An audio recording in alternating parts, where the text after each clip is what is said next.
must follow the law. The law says... Glorious. Is it a lawsuit? Probably. Why not?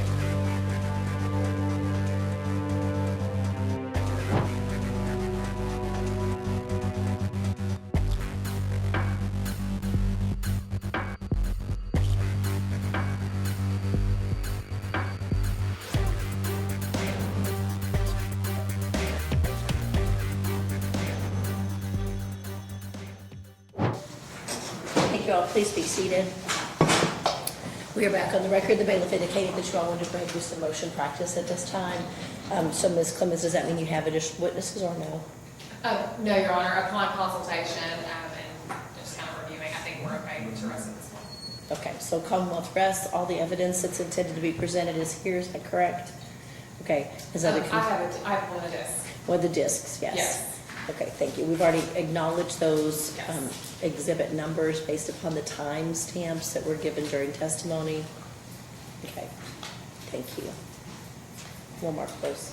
They were ready and waiting to be, they're both on the same disc, so if you just want to put them on the envelope for there, that would be fine.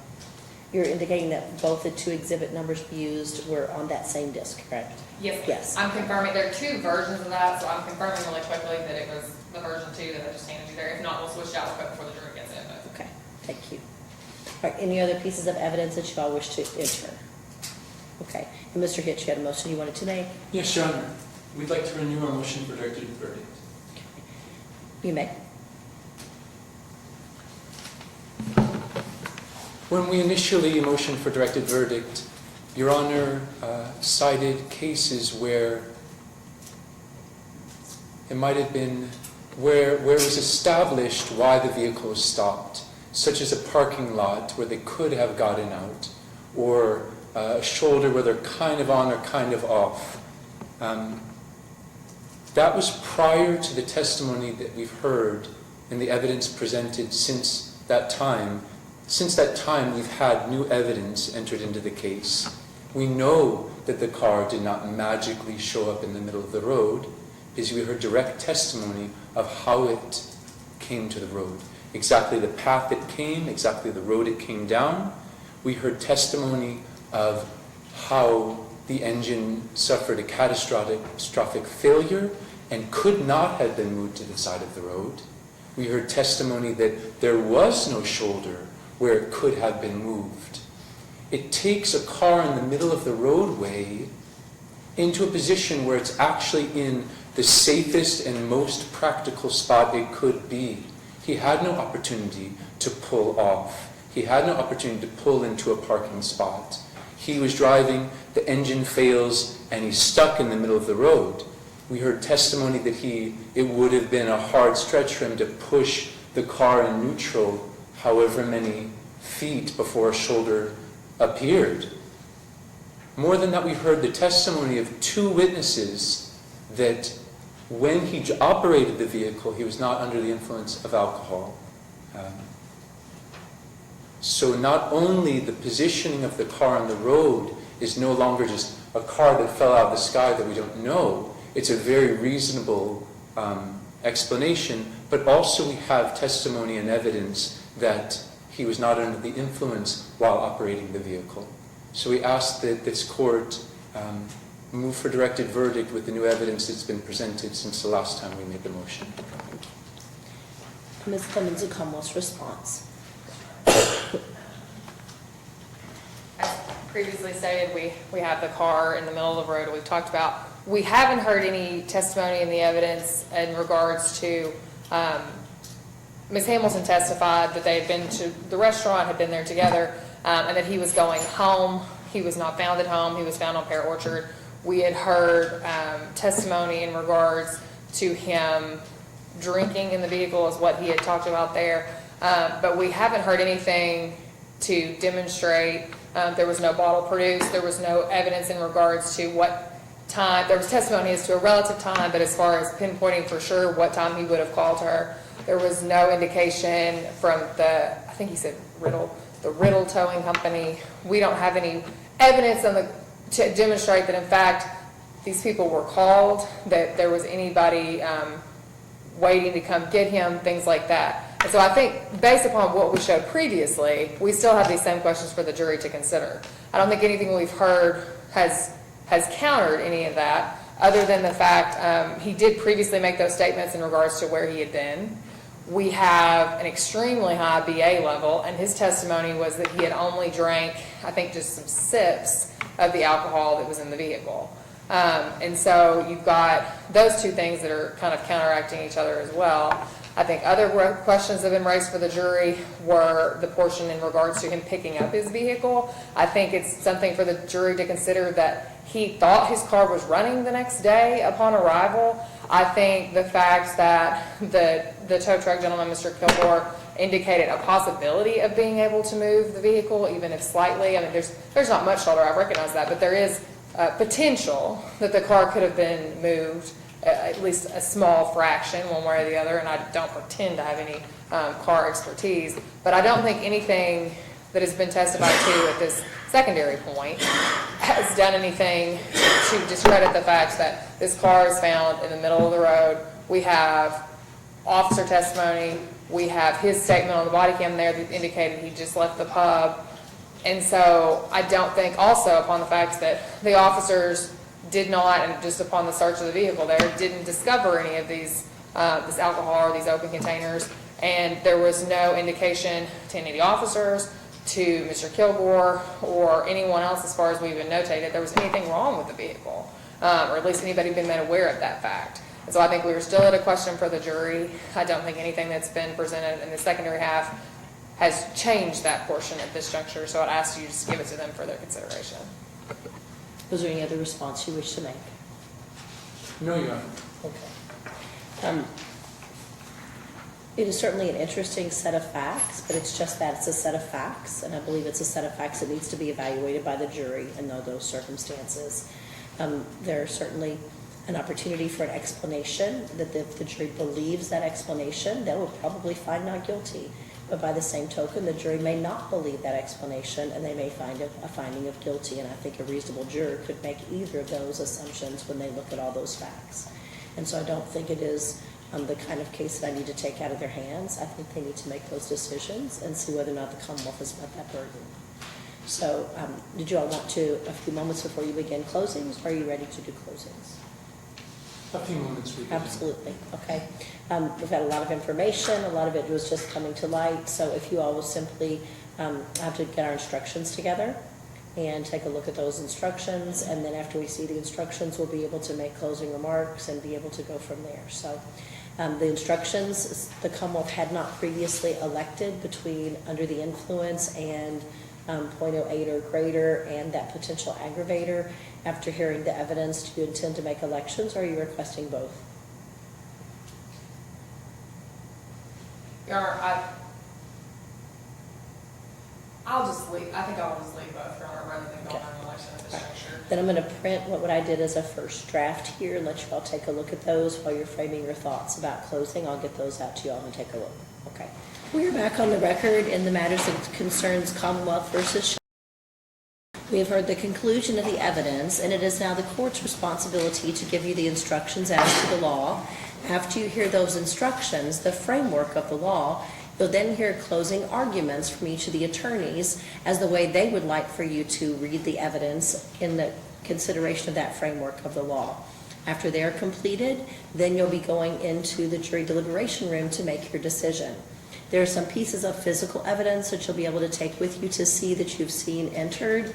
The video presentation is on a disc, so if at any time during your deliberations you want to replay a part of something that you have seen during testimony, you simply knock on the door, let the bailiff know, we'd like to replay part of a video. We'll come in, and then we'll have the attorneys pull that up and write that segment of the video that you want to see.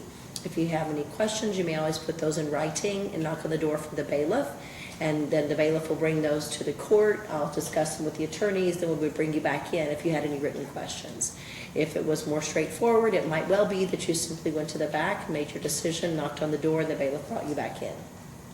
As you may remember, during your orientation, while you are in jury deliberations, the bailiff is going to have a basket and keep your phones so that you're not trying to reach for outside resources for additional help that wasn't part of what you heard during the trial today. So they'll keep those safe for you just right outside the door of the jury room in case there were any emergencies. They'd be able to get a hold of you if you needed to do so. My voice is better now than it was this morning, but it's still not great, which is all the more reason why you have discussion copies of instructions. I'm going to read these pages to you, and then you're going to have those individual copies to go back with you during your deliberations. You can write on those, anything you want to write on those copies at all. The original will have a paper clip, and each of the jury verdict forms will be separate from the staple, so you'll know this is the original that you get to make your final decision on. So during the course of your deliberations, you will select someone to be the foreperson giving the final signatures and handing the papers to the bailiff when you come back in. Otherwise, your decisions that you make in the jury room are your own and are under your own vices to determine how to make those decisions and how to address the evidence that may have been presented to you today. Having said that as information as an introduction, we're going to read together. So if you'd like to turn those over, we'll take a look at the jury instructions here today. In Hardin District Court, in the case of 21T 7620 Commonwealth of Kentucky versus Sheldon Gale, preamble. Under the evidence presented to you in this case, you may find the defendant not guilty, or you may find him guilty of one of the following offenses, but not both. Number one, operating a motor vehicle while under the influence of intoxicants, or two, operating a motor vehicle with an alcohol concentration at 0.08 or greater. Instruction number one, operating a motor vehicle under the influence of intoxicants.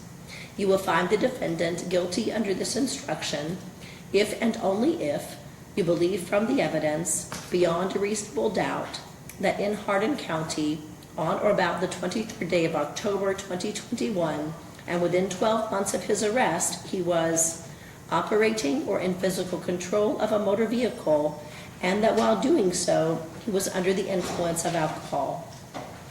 If you find the defendant guilty under this instruction, then you shall use verdict form D for penalty. Instruction number two, operating a motor vehicle with an alcohol concentration at 0.08 or greater.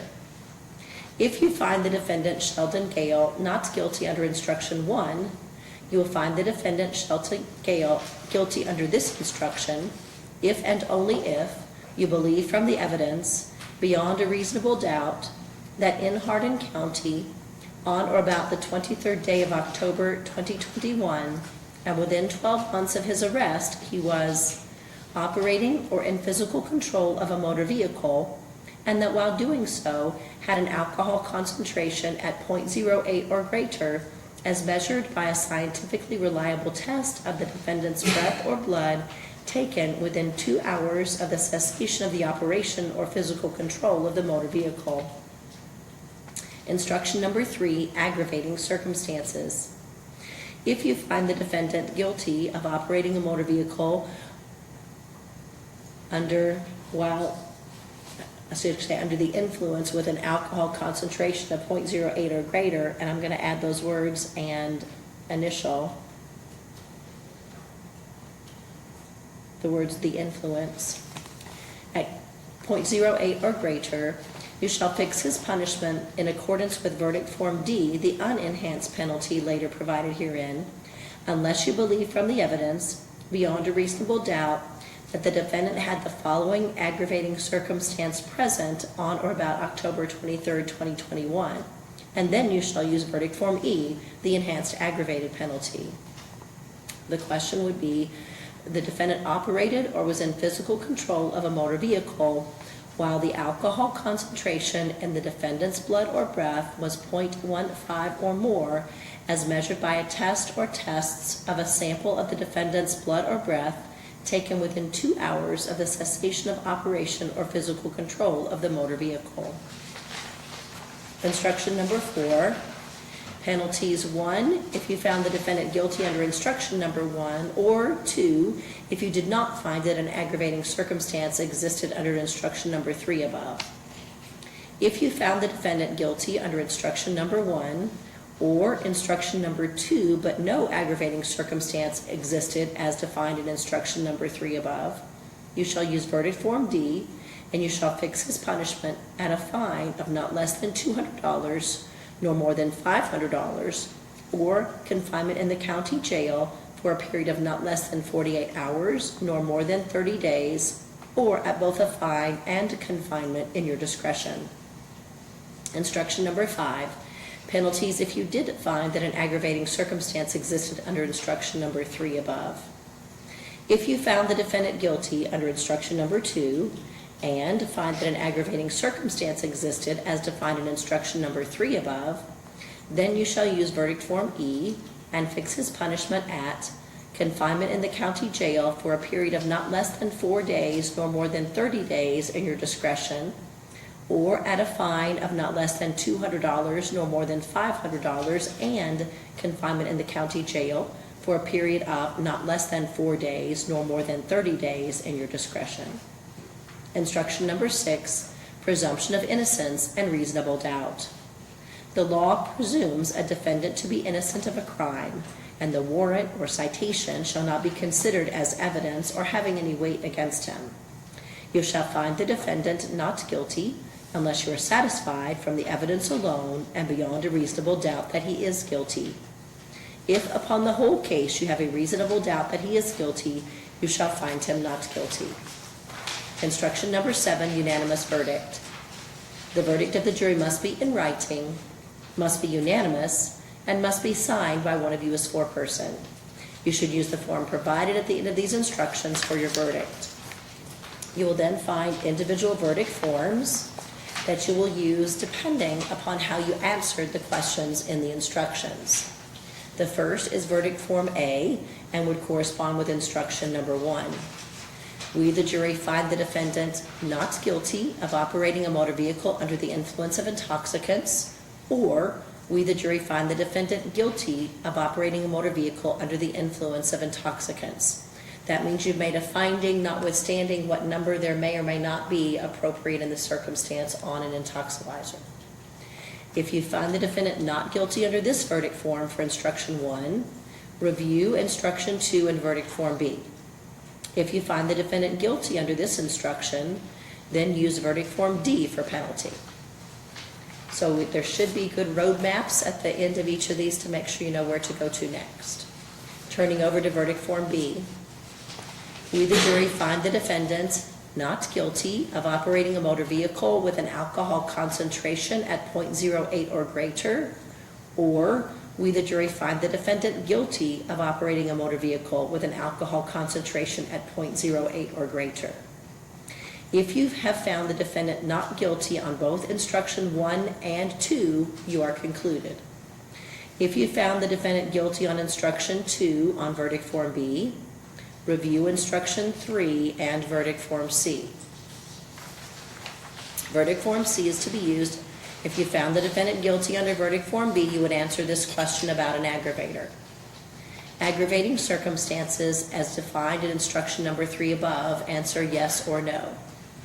Do you find, beyond a reasonable doubt, that the defendant operated or was in physical control of a motor vehicle while the alcohol concentration in the defendant's blood or breath was 0.15 or more, as measured by a test or tests of a sample of the defendant's blood or breath taken within 2 hours of the cessation of operation or physical control of the motor vehicle? Do you find that, yes or no? If you answered no to the above question, go to verdict form D. If you answered yes, go to verdict form E.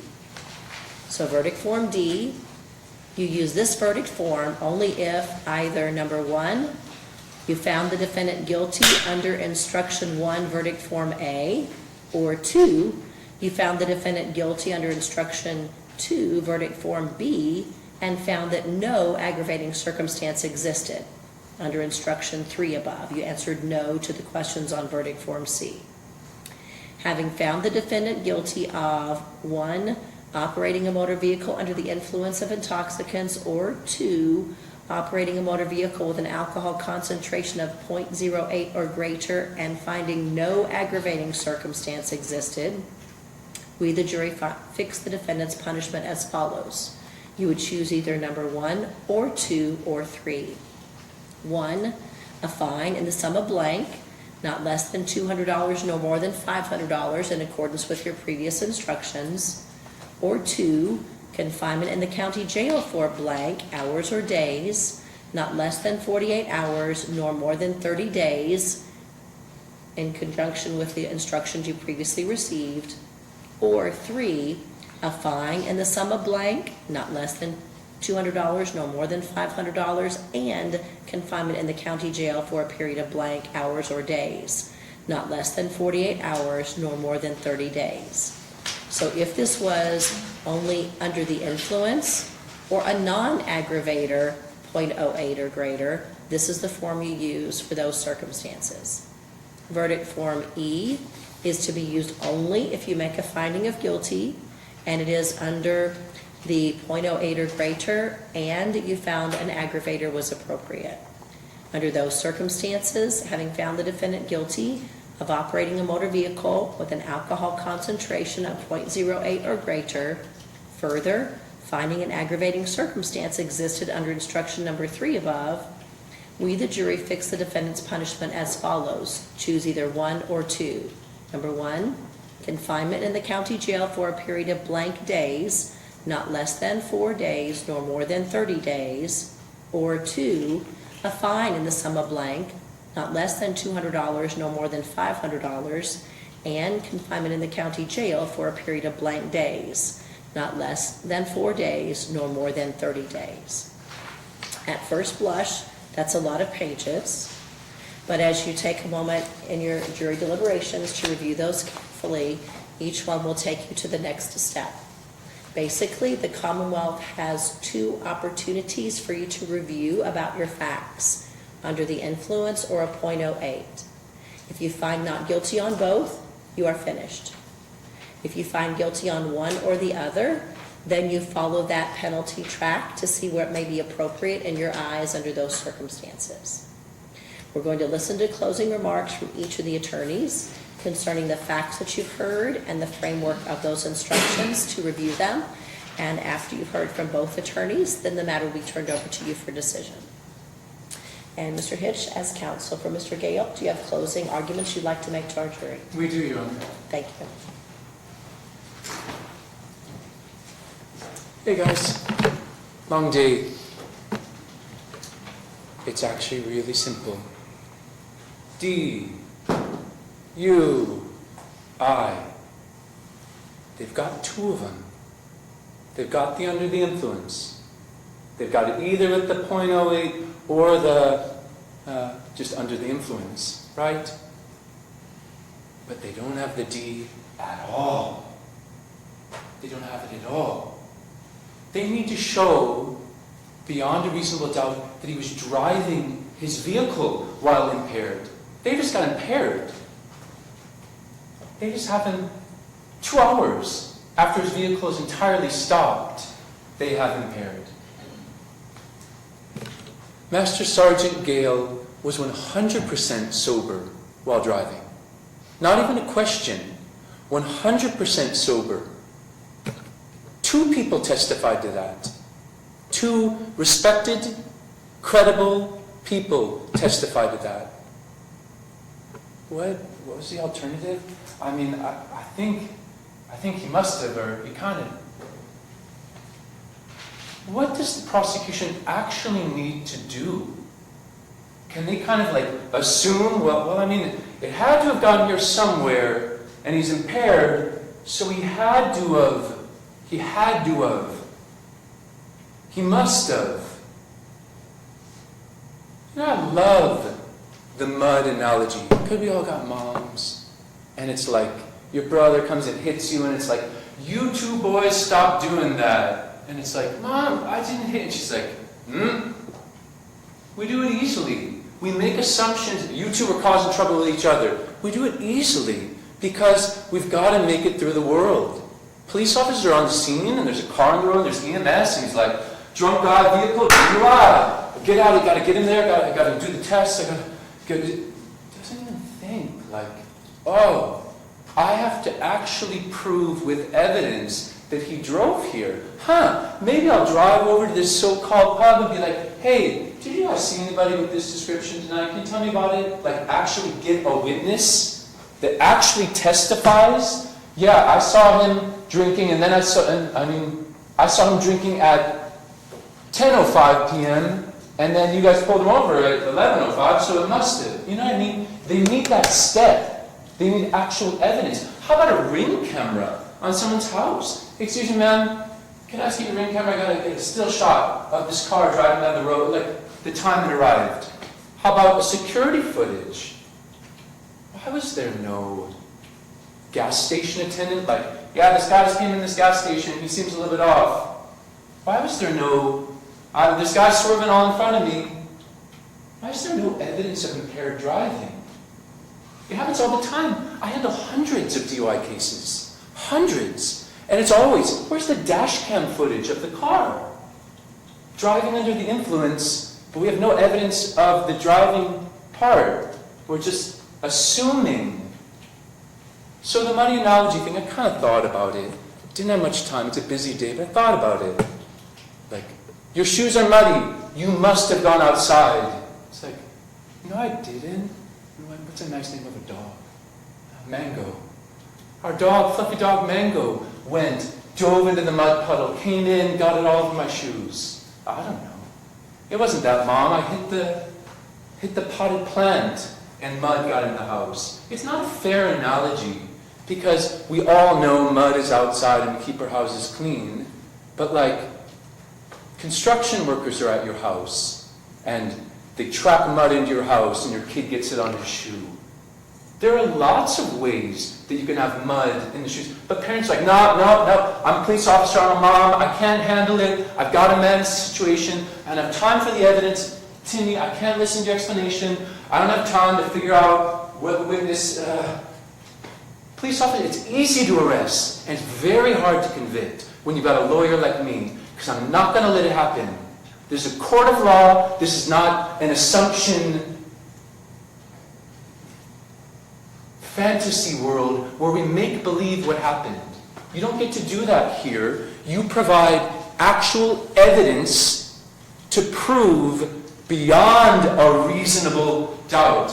I've got a reasonable doubt. He was in Louisville with his friend having dinner with no alcohol, drove an hour home with a mechanic saying that his car broke down on the road. You show me where the impairment is in that. If you provide me one piece of evidence that shows he was impaired while making that drive, then he's guilty. You prove that evidence, but they don't got it. They don't have the evidence. And so what they're doing is kind of like, well, I mean, he had to have gotten here from somewhere, and so he's drunk now. So he must have been, the kind of imagination must have factory. No, not with us. Not in a court of law. Maybe with your parents' homes, maybe with police officers on the scene. They got stressful situations, fine. But not here. You know what I thought about? Especially, what if the construction worker actually testified and said, I'm sorry, ma'am, I brought in the mud. Like, oh, I'm sorry, I actually gave him the bottle of rum that he eventually drank in the car. Oh, you never thought about that? They didn't even check under the seats. Just unabashedly. I mean, don't like the people from like the drug dealers like stack stuff in the fibers of the car. I mean, they're just kind of like, oh, that's pretty clean to me. But that brings me to a good point. What's going to happen is all of the evidence gets sloshed around. And so me saying they haven't proven beyond a reasonable doubt, you're going to see the prosecution kind of shift the burden, where they're going to start saying, well, I mean, you didn't really prove a receipt from the restaurant that took... What are you talking about? We don't have to provide anything. We don't have to do anything. You have to bring the evidence. You have to prove he was intoxicated while driving. We don't have to defend ourselves. They're picking at him for going to the tow shop and hoping that his car would start. I've literally done that 20 times where my car is dead and I haven't dealt with it, and I go out and I'm like, please just start, come on. And it's like, hope. How on earth is that like on the same level as the police officer actually having to prove the major element, the D in DUI? They're shifting the burden. We have no burden to prove anything. They have to prove it. We could have just sat there and not provided any evidence and had this conversation and said, they haven't proven that he's driving the car impaired, not guilty. But like, our client's actually innocent. He's actually sober driver. He's actually a respected member of the armed services. He's like a legitimate guy. And he's like, no, I want to tell them that I drove sober. I want to tell them exactly what happened. So we provided the evidence of the driving. They haven't provided any evidence of driving. So you can tell the weakness of their case when they'll start to try to pick at or shift the burden.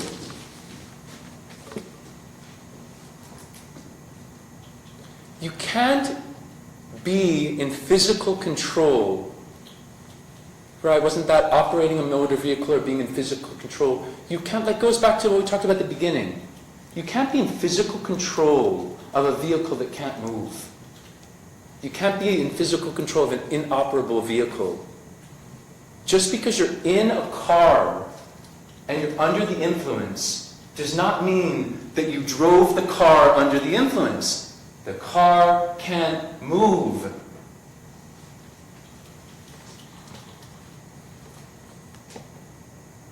A couple other small, little things. I just kind of want to put into your head, just don't let it happen. Don't let them say like, well, no, they're going to try to say they didn't find alcohol. It's under the seat. What are you talking about? They didn't even search. He spent 2 minutes looking. He didn't volunteer information. He's in the army. It's like, yes, sir, yes, sir, yes, sir. Like he was entirely agreeable the entire time. He's not going to say, actually, like he's not going to like interject. And he hoped the car would start the next day. Little things like, why do we move the vehicle? Yeah, you go ahead and push a car in neutral 50 feet. Notice how there's no shoulder on the road. As soon as the car dies, it's entirely inoperable and can't move. We have no burden to defend against these things. Even his efforts to be responsible, to call friends, somehow they're saying that his call to his friend meant that he was just in the area and not home, or something like that. Like little things like that, where they're trying to make our truthful statement seem untrue. They're shifting the burden. Don't lose sight of that. When you go back there, simply say, hey guys, do you guys see any evidence that he was operating a car while under the influence? Don't shift the burden. We have no burden. Master Sergeant Gale is innocent until proven guilty with actual evidence beyond a reasonable doubt. And if we haven't given you reasonable doubt, no. Look, just have a question of, I have reasonable doubt about whether or not he was driving while impaired. And if you have even just one reasonable doubt, then he's innocent, he's not guilty. Thank you very much. Thank you.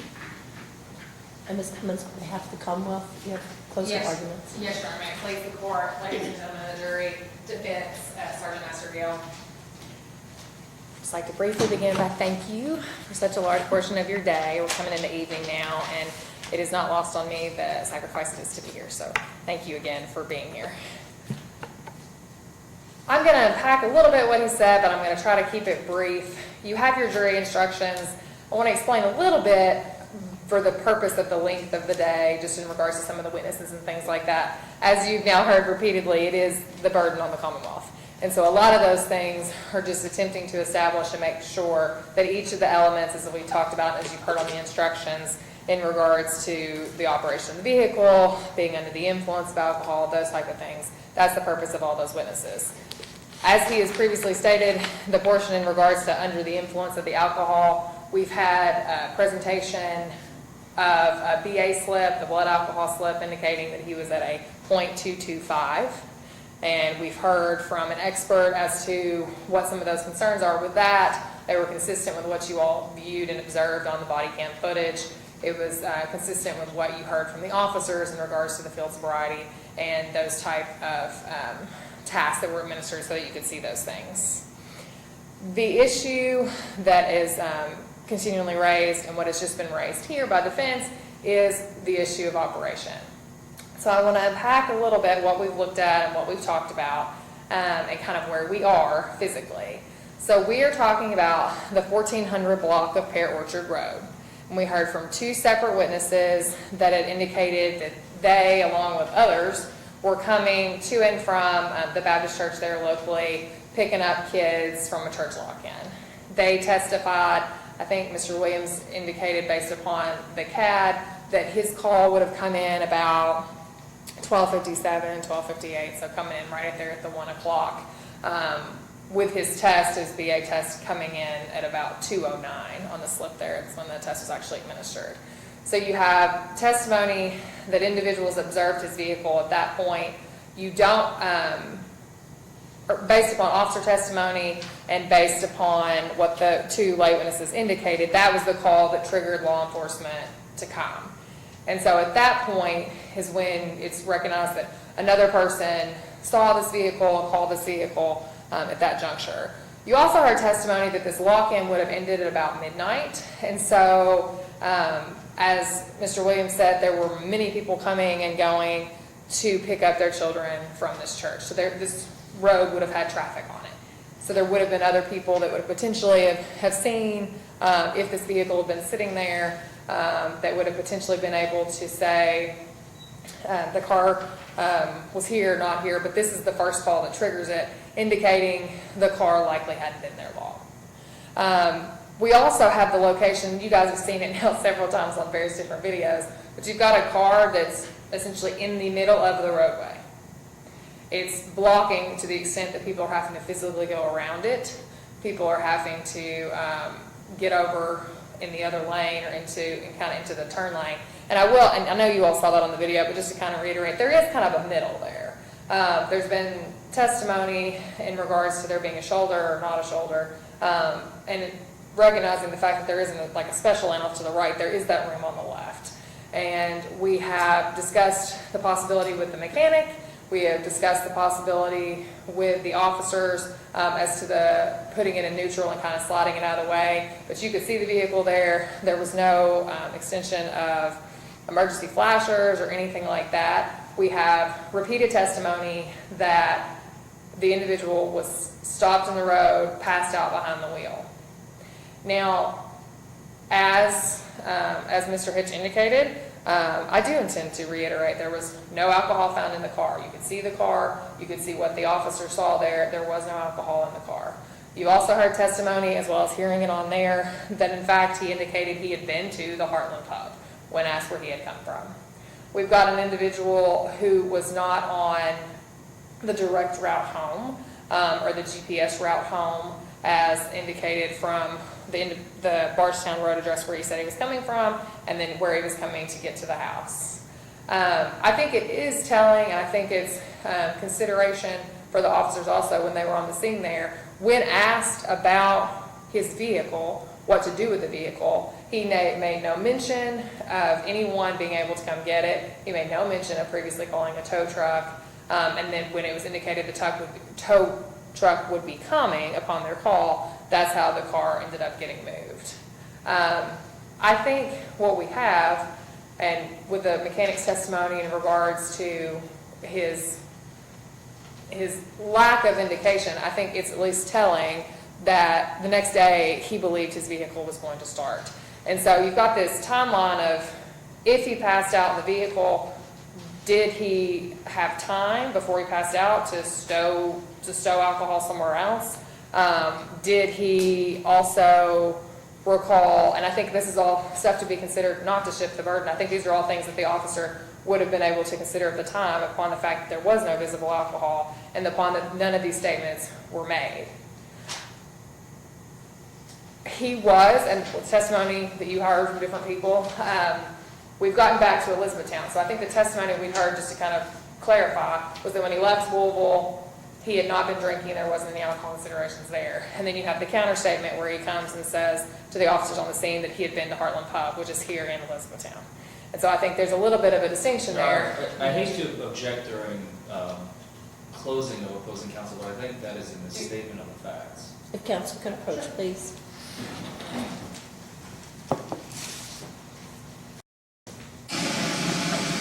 There was, who testified that it was the Heartland Pub? The officer. It was on video. He never said that. Yeah, when he said he went and they said the Harlem Pub, and he said, yeah. We have testimony that he refers to the back door as a pub. Right, and then they said the Harlem Pub, correct? No, they never said the Video. Heartland Pub. Well, the officer did, but he never did. No. Right, oh, I didn't say he did. I said there's You just said, testimony that he said you just- on the video, and I can clarify that. I can reiterate the video. So wasn't that the defendant used the words the Heartland Pub? Yes, It was the yes. officer said the Heartland Pub, and it appears as though on the video the defendant affirmed that. That's fine, and I can clarify that. Just to be clear, because he never said those words. No, he Yes, never used I'm those happy to. words. Thank you. Thank you. Yes. Okay. Ms. Combs, I'll allow you to clarify that statement. Yes, okay. My prior statement in regards to the confirmation as to it being the Heartland Pub was in reference to on the video when he states he said he'd been to the pub, and the officer says the Heartland Pub, responds that way, and he appears to affirm on the video. So that is what that is in reference to. And that was what my indication was meant to be there, was in reference to that video and in reference to that statement. I believe, based upon the officer's observations, based upon what our lay witnesses are sharing, and looking, kind of at what is demonstrated here, operating or in physical control of the vehicle, we did demonstrate that there is no way the vehicle gets there but for someone driving it. You're in the middle of a public road, you're stopped, there is no way other than, the car doesn't just fall out of the sky, and with the shoe analogy, that was kind of the point, that if you find someone in the car, physically, in the driver's seat, just like if I were to go out and find my little boy with the shoes on his feet, the assumption, if the evidence would prove there, that in fact, he walked them outside. He walked outside, the vehicle moved outside, the only person around the vehicle that is found in the operator's seat in the middle of the road would have been the individual to drive the vehicle there, to operate the vehicle to get there. I think we've heard testimony in regards to the level of impairment, talking about the numbers there, and I think with the 225, and then you look at that in conjuncture with also his testimony in regards to the amount that he had indicating it hadn't been extensive. But I think based upon the statements, where he'd previously been, the location of the vehicle, I think that we do have the operation, and they don't seem to be disputing, but just the impairment as well. So I think there is no way that the vehicle gets there but for being driven by Mr. Gale. And I think the testimony in regards to the witnesses that called and actually triggered law enforcement indicate in fact that he would have likely been, we're talking, so it's about an hour and 10 minutes from test to when they actually first encountered him, that multiple cars would have been on that road based upon the testimony presented by the witnesses as people were coming and going to pick up the children from the lock-in, that the car would have been sitting there, if it had been sitting there, but just for that brief stint of time beforehand. I don't believe, and I don't in any intention of shifting the burden, I think based upon the evidence that's been presented in conjuncture, the lay witnesses, the officers and what they observed, as well as I think the mechanic's testimony and the statements or lack of statements made in regards to the vehicle being broken down, the fact that the vehicle at least appeared to activate enough to turn lights and things like that on where signals could have been activated. I think the burden has been met here. And I think the only distinction, and I just want to talk about this briefly because I know when you have two instructions, just as the judge was indicating, I think I recognize that even if you don't under the second instruction, just kind of peeking at that, that's the piece within the 2-hour period of the test. If you don't find that time frame of that, 11:50, 11:57, if you don't find that to be kind of when it starts, that you still are able to go under the influence of the alcohol without that specific 2-hour. So again, I thank you for your time. Appreciate you listening to me and listening to all the witnesses that have been here before. And I'm going to ask that you find him guilty under instruction number 1 or instruction number 2. And again, thank you for your day. Is there anything come forward, please?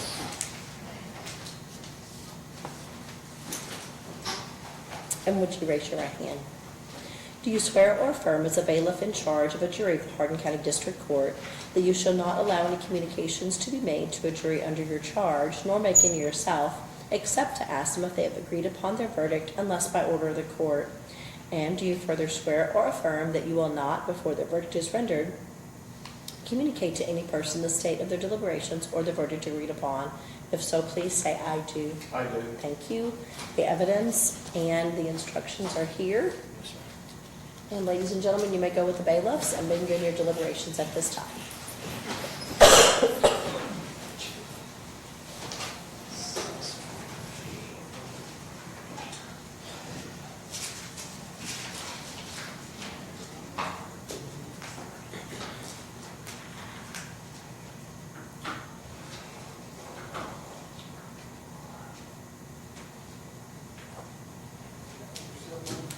Ladies and gentlemen, while the jury is deliberating, the court will stand in recess. You're welcome to remain in the courtroom or the immediate adjacent lobby area. You should know that the front door, since it's after 4:30, the front doors are locked, which means you can get out, but you can't get back in. And so we want to make sure, counsel and defendant, we make sure, Mr. Gale, that y'all are still here. Other parties, if you decide to leave, just know that if you wanted to come back in to hear the verdict, you wouldn't be able to get back in the building because they're not monitoring the entire building, just the areas that are occupied. So you're welcome to be here or in the adjacent lobby area. Just please be within the sound of the bailiff's voice. So if they call from that door, you'll be free to get back in. Okay. We never know how long this might be, so we're at the mercy of the jury's decision making.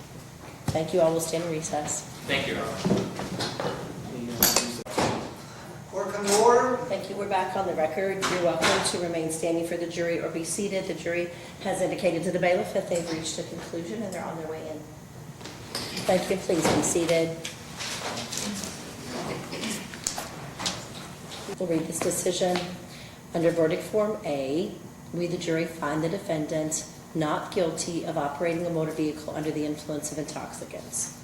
Under verdict form B, we, the jury, find the defendant guilty of operating a motor vehicle with an alcohol concentration at 0.08 or greater.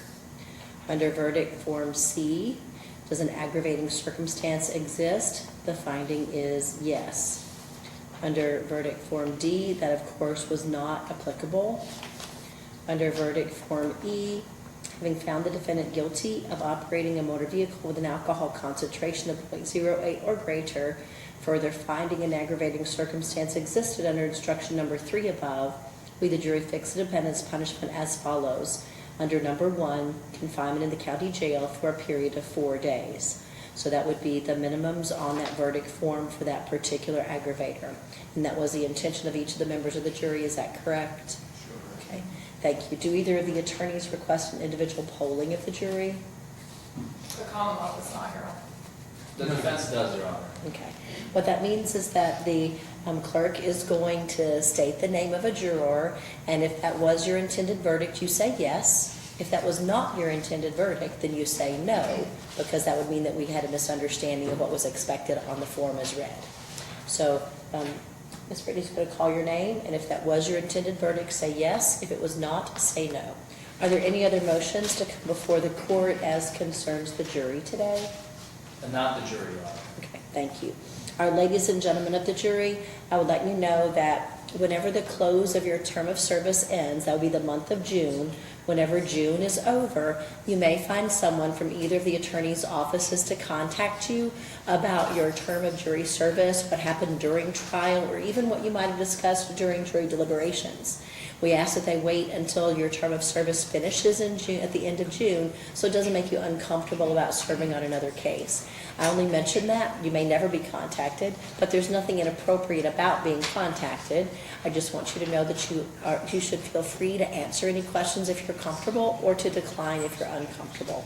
We just want you to know that that might not be unusual, and it certainly would not be inappropriate. Just answer if you're comfortable. We appreciate the time and attention you've given to this case. As you may have noticed, it was a case that began back in 2021. And Mr. Gandike was a member of that, was it National Guard called up? Army Reserve. Army Reserves called up. And so he had several different tours that took him away from our area, which made it a little longer in time to get to trial today. So I know that it was very important for all the parties involved to be able to come to a conclusion on this matter today. So I know that it's taken a good bit of your day today, but I can assure you it has occupied the minds and the calendars of these folks for quite a while. So we appreciate all the time and attention you've given, and the careful consideration you obviously gave to the evidence that was given to you. So if you need a work excuse time on your work excuse, please come up and see Ms. Brittany. Otherwise, you are excused with our thanks. Don't forget anything, if you gather all your belongings, wherever you came in with, please take with you. If you have cell phones, purses, drinks. Thank you.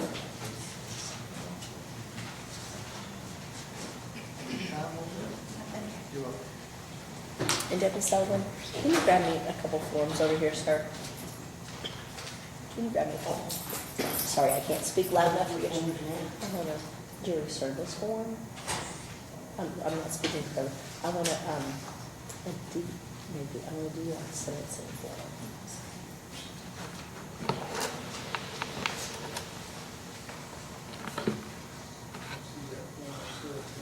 It should be a long one. No, that's a dismissal one. Try that one. Let me see that one. Nope. Is it over here, Your Honor? Maybe. What are you needing? A sentencing form. Thank you all. You may be seated. They may be over here. Yep, same one. Never mind. Same That's all one. fine. All right, thank you. Outside the hearing of the jury, you all indicated that there was a motion you wish to make or wish to address the court. Yes, Your Honor, could we approach the podium? Certainly, please. Seeing that Master Sergeant Gale has been found guilty by a jury of his peers, Your Honor, I understand that the sentence was 4 days in jail with no fine. Is that correct? Correct. Okay. If that is the case, since we don't need a show cause date for any fines or, well, I guess Well, court costs and Court costs and DUI service fee. DUI is the service fee. Mandatory part, yes. we would ask the court at this juncture, Your Honor, since Master Sergeant Gale is on active duty currently, we would request a couple of things, I suppose. The first thing is if he could serve weekends, like 2 consecutive weekends, so he does not have to lose his military service. And I don't know what other potential consequences could be to his career if he does not show up for work on Monday. So I think if, for example, he would be able to, would you be able to do like this weekend and the following weekend, or would it have to be after the 17th? I understand you have something going on. Yes, I have training all the way up till after the 17th. So if we could report a couple of weekends, Your Honor, at the end of June, that would, the defense would greatly appreciate it. Ms. Clemens, do you have a position on that request? As standard, Your Honor, if the jury comes back and it's guilty, it's routinely our request that they're taken into custody immediately. So that would be my request at this juncture. Tell me about what your current responsibilities are in the service. Because I will tell you that Ms. Clemens is correct. In 28 years on the bench, when somebody gets found guilty, they leave to go do their jury service immediately. always without fail. Oh, yes, ma'am. But if you're on active duty, you have certain requirements currently, I would listen to what those circumstances are and take that into account. It doesn't mean it's gonna matter, but I'm gonna listen. So tell me what your current circumstances are as far as your work requirements. Oh, yes, so I'm the head of operations and marketing for the U.S. Army, and all my folks, I have 104 total soldiers and civilians. Monday starts the training. I only have them 1 week in the summertime, 1 week in December. Monday starts the training for my entire organization. So if I don't show up for work, I'll be considered AWOL, of course. Absent without leave. And then it disrupts this training that they'll have because I only have them for 1 week. So does that run Monday to Friday, or does it run Monday to Sunday? How So does Monday that to run? Friday, yes. And then the following week, I have a change of command ceremony for my incoming commander that I play a big part with regards to her relinquishing command. So what day is change of command? It's on the 13th of June. And then, of course, the following week, the 17th, I have my brief to my incoming commander for the entire organization. Yes.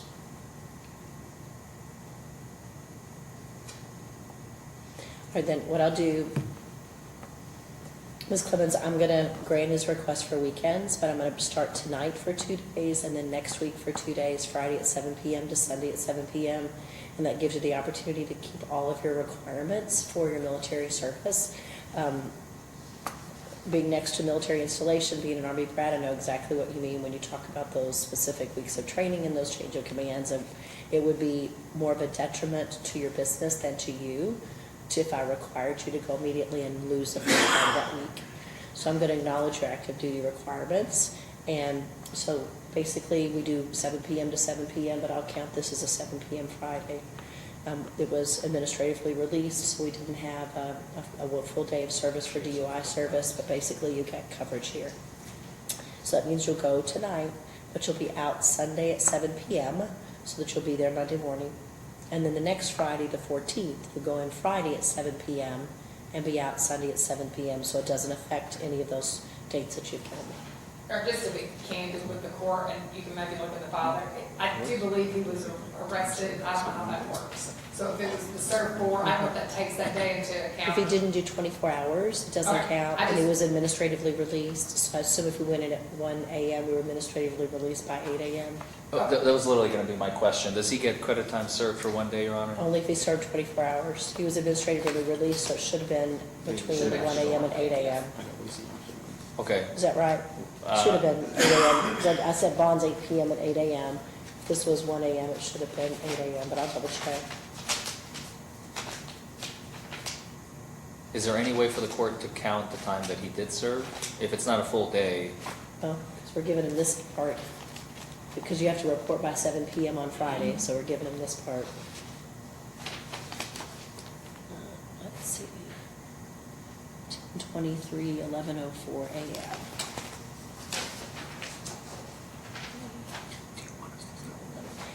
Yeah, because it was as I expected. If we did those 8 a.m. bonds, it was out by 11:04, signed the bond form.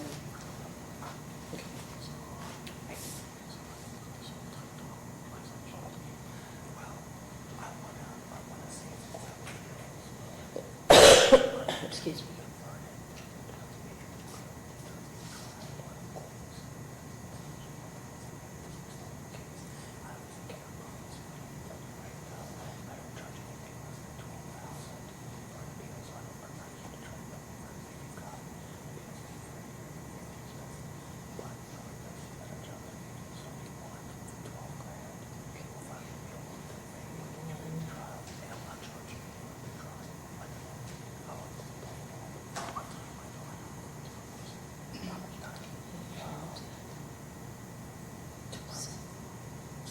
Actually, it's 5:31 and 6/7. I already pulled up my June calendar, so that didn't make sense. 5:31 is this Friday, next Friday is 6/7. 6/7? Yeah, I said 6/7/6, I said tonight 6/7, but tonight is 5:31. I already have my June calendar set over. I apologize for the confusion.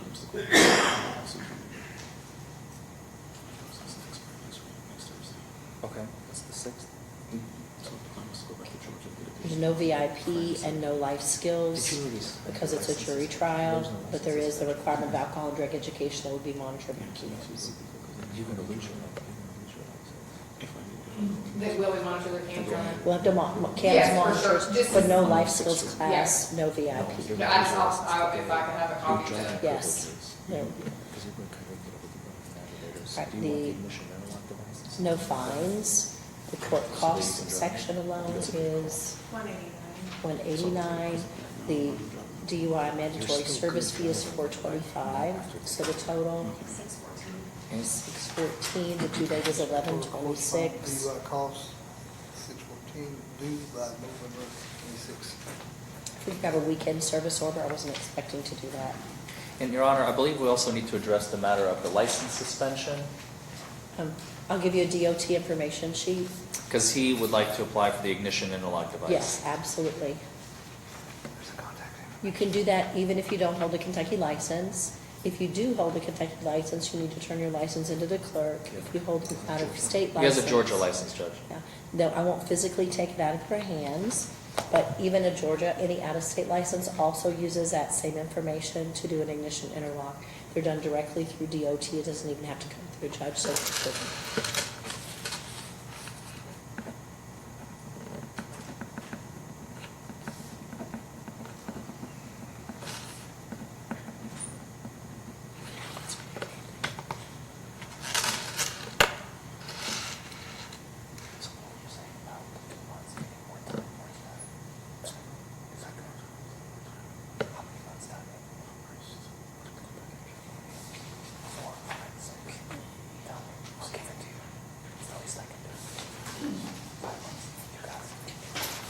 The first short form is a form about the opportunity for weekend service. So it shows 5:31 and 7 p.m. that I've written from court so that they know that it counts as though you started on a typical Friday night with anyone else. Yes. And then the second is that it goes immediately follows the next Friday night is how they see their schedule. So that's already there. You'll get a copy of that to take with you. And then whenever you have, I apologize, can't speak tonight. Whenever you're going in your second set of days, you'll want to take that back yellow copy with you again so they know that it's the second set of weekend reporting. So you'll be out on Sunday night at 7 p.m. each of those days to give you the chance to keep your other requirements. So you'll get a copy of that before you go.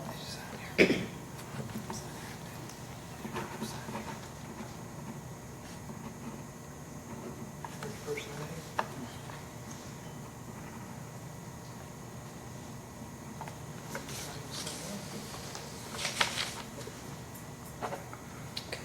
The second form is the jury sentencing form.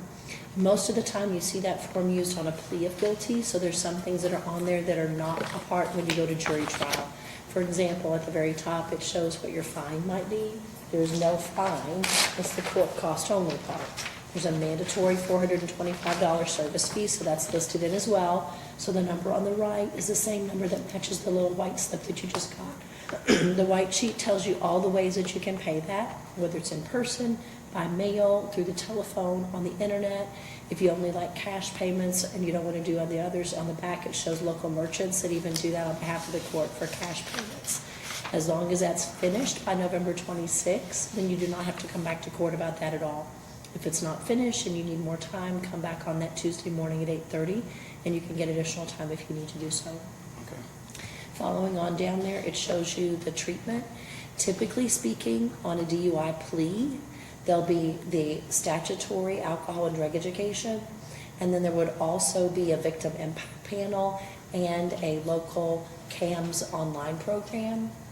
Because it's a jury trial, you do not have to do the victim impact panel, nor do you have to do the online life skills class, okay? So I've written no on those. The reason I mention that specifically is because CAMS is still the monitoring agency, but you don't have to take those classes. You only have to do the certified alcohol and drug education, and you'll pick one of the certified providers to do that. When you go to CAMS and say, I went to DUI trial, I only have to do alcohol and drug education, they'll get a copy of that. But obviously, they probably weren't sitting with us here today to know it's very unusual that it's not a plea, but rather the trial that shows it's just one of those typical 3 classes. So it's only the certified alcohol and drug education.